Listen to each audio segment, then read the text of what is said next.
د شاه ټلویزیون قدرمندو لیدونکو سلامونه. پام وکړئ د دې مهال لنډو خبرونو ته. د طالبانو حکومت ترکیه کې د افغانستان د سفارت تړل کېدو په اړه خپاره شوي راپورونه ناسم بللي او ویلي دي هلته د سفارت چارې د تیر په شان دوام لري. د بهرنیو چارو وزارت دویم سیاسي رئیس ذاکر جلالي ویلي د ترکیې پلازمینه انقره کې د افغانستان سفارت چارې د تیر په شان په نورمال او عادي ډول دوام لري. ذاکر جلالي ډاډ ورکړی چې یاد سفارت لا هم په بشپړې روڼتیا او ژمنتیا سره قونسلي خدمات وړاندې کوي او په خبره یې د هیوادونو ډیپلوماتیکو استازوالیو کې د ډیپلوماتانو عدلون بدلون یوه عادي کړنه ده. تر دې وړاندې د یاد سفارت چارې د تیر جمهوري نظام ډیپلوماتانو ترسره کولې.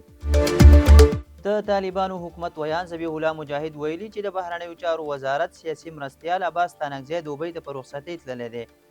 مجاهد ویلي چې د چارواکو ترمنځ کوم اختلاف نشته، خو هغه به تر دې وړاندې هم کله دلته او کله دوبۍ کې دواړه ځایه کور لري. هغه زیاته کړې چې چارواکي دې په عام محضر کې له نیوکو څخه ډډه وکړي چې مخالفین ترې ګټه پورته کوي او نظام ته په زیان تمامیږي. تر دې وړاندې د بهرنیو چارو وزارت ویان رد کړی و چې ګواکې عباس تانکزی له هیواده وتلی دی. عباس تانکزي څه موده وړاندې د انجونو پر مخ د تړلو دروازو پر ضد د طالبانو پر مشر توندې نیوکې کړې وې، خو عباس تانکزي دا نه دي ویلي چې دوبۍ ته مرور تللی او که د خپلې کورنۍ لیدو لپاره. د کډوالۍ ګډ مرکز ګاونډیو هیوادونو کې د افغان کډوالو پر ځورولو اندېښنه ښودلې ده.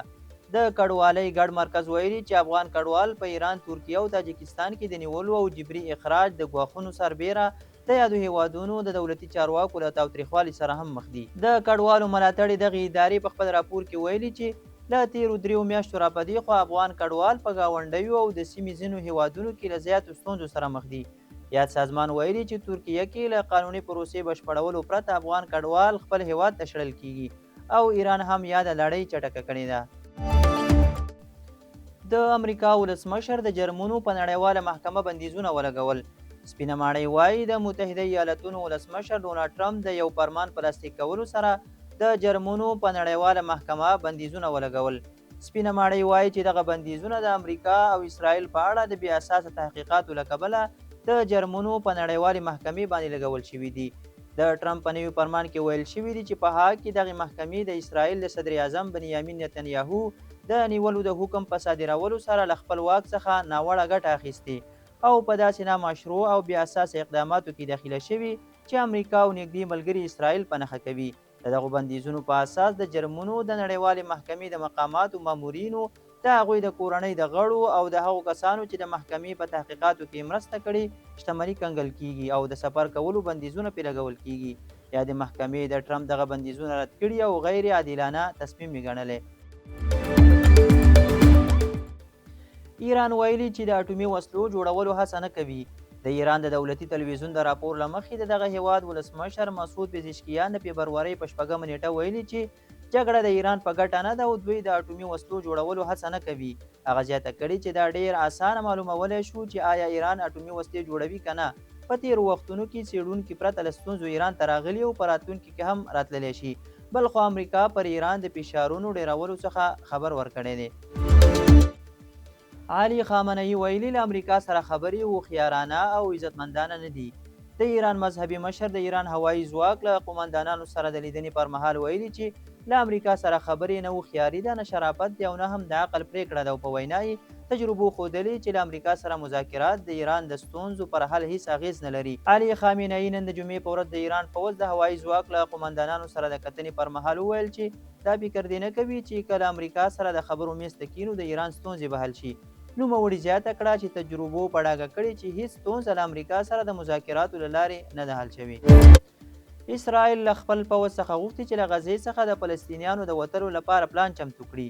د اسرائیل دفاع وزیر خپل پوځ ته ویلي چې داسې پلان چمتو کړي چې د غزې هر اوسیدونکي ته چې غواړي ووځي اجازه ورکړي ولاړ شي. کاز ویلي چې د غزې خلک باید د حرکت او مهاجرت ازادي ولري او هغه هیوادونه چې له حماس سره د اسرائیلو پر جګړې نیوکې کوي مکلف دي چې دوی ومني.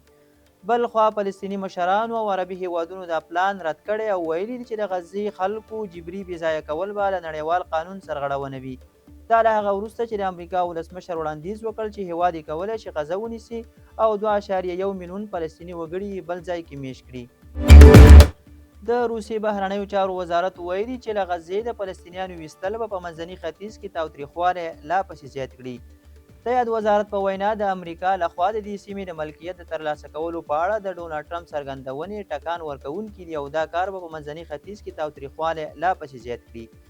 د امریکا ولسمشر د سې شنبې په ورځ په سپینه ماڼۍ کې د اسراییلو له صدر اعظم بنیامین نتنیاهو سره په یو ګډ خبري کانفرنس کې ویلي و چې د غزې ملکیت د امریکا ته ورکړل شي څو آباده یې کړي. د روسیې د بهرنیو چارو وزارت ویلي چې د ټکان ورکوونکو څرګندونو او تخریبي اقداماتو پر ځای د غزې له اړمنو خلکو سره بشري مرستې وشي او د اسراییلو او حماس ترمنځ د اوربند پلي کېدل تضمین شي. د ټرمپ دغه څرګندونې د اسلامي همکاریو سازمان لخوا د یوې اعلامیې په ترڅ کې رد شوي او خپله حماس ډلې هم ویلي چې هیڅ فلسطینی وګړی د غزې پرېښودلو ته تیار نه دی. د امریکا د بهرنیو چارو وزیر مارکو روبیو روانه میاشت اسرائیل او ځینو عربي هیوادونو ته سفر کوي.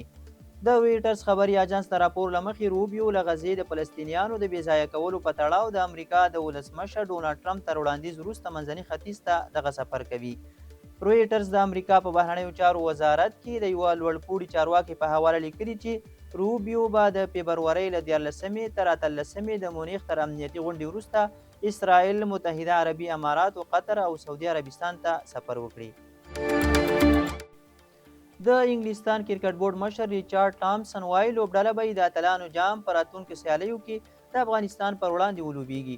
ټامسن د افغان لوبډلې سره د لوبې د بایکاټ لپاره د انګلستان کرکټ بورډ ته د غوښتنو په تړاو تر غونډې وروسته په یوه خبرپاڼه کې ویلي چې دا چې کرکټ د افغانانو د خوښۍ یو له محدودو سرچینو څخه ده نو په خبره یې موږ به دغه لوبه وکړو. هغه ویلي بورډ پوهیږي چې د دې لوبې د نه کولو په اړه بیلابیل نظرونه او دریځونه شته او موږ یې اورو. موږ له حکومت، د کرکټ نړیوالې شورا، لوبغاړو او نور شریکانو سره په اړیکه کې اوسو دا موضوع وڅېړو او دا هم وارزوو چې د انګلستان کرکټ بورډ څنګه کولی شي له هغو افغان ښځینه کرکټ لوبغاړو سره مرسته وکړي چې له خپل هیواده وتلي دي. د شال ټلویزیون قدرمند لیدونکو دا او د دې مهال لنډ او مهم خبرونه. تر بیا ښه وخت.